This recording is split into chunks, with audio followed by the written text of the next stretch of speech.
This Volkswagen Jetta has a headlamp that's burnt out, so let's fix it.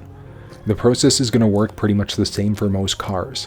This car requires an H7 bulb, but the type of bulb is going to depend on which year, make, and model your car is. I'm going to start off by first removing the seal. So just going to rotate out and pull, nice and simple. And then we're going to look at actually removing the bulb now. So you're going to rotate. It's going to be a little bit of a pain to get your hand back there to twist, but all you're going to do is twist at the base of the bulb in order to remove it from the housing. And then in order to remove the bulb, all you're going to do is wiggle in order to get it free.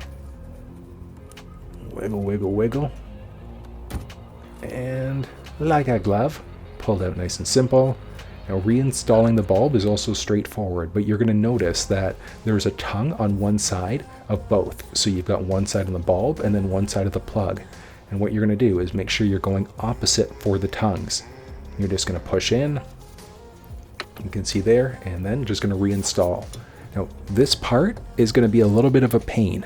You're going to insert the bulb back into the housing and then rotate to lock it in. You might find that this step takes a minute or two and a lot of frustration. It does help if you look head on to ensure that the bulb is being inserted properly, lining up. And then once it is, you're just going to rotate, take a deep breath, and realize that life isn't really that bad. From there, you're going to reinstall the seal.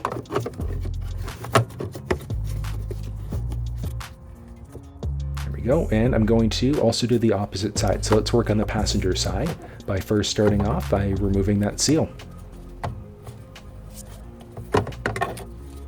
Okay, so the seal is out, so we're going to do the same thing. So twist in order to remove the bulb wiring from the housing, and then you're going to wiggle in order to break that bulb free.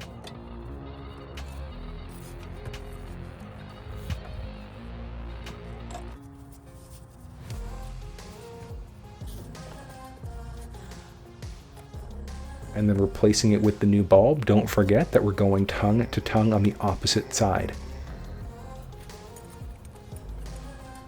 So tongue from the bulb, away from the tongue from the wiring. We're going to push in. This one is a little bit more of a pain to actually install, but once it's in, you're going to reinsert it into the housing, drop down in order to make sure everything is lining up. Once it is and you've got it inserted, you're just going to rotate to lock it in place. And there we go. Perfect. Going to grab that seal again, reinstall, twist, and it is locked into place. And there, just going to test it out. We have lights. Wahaha. And you've just saved yourself a few $100 by doing it yourself.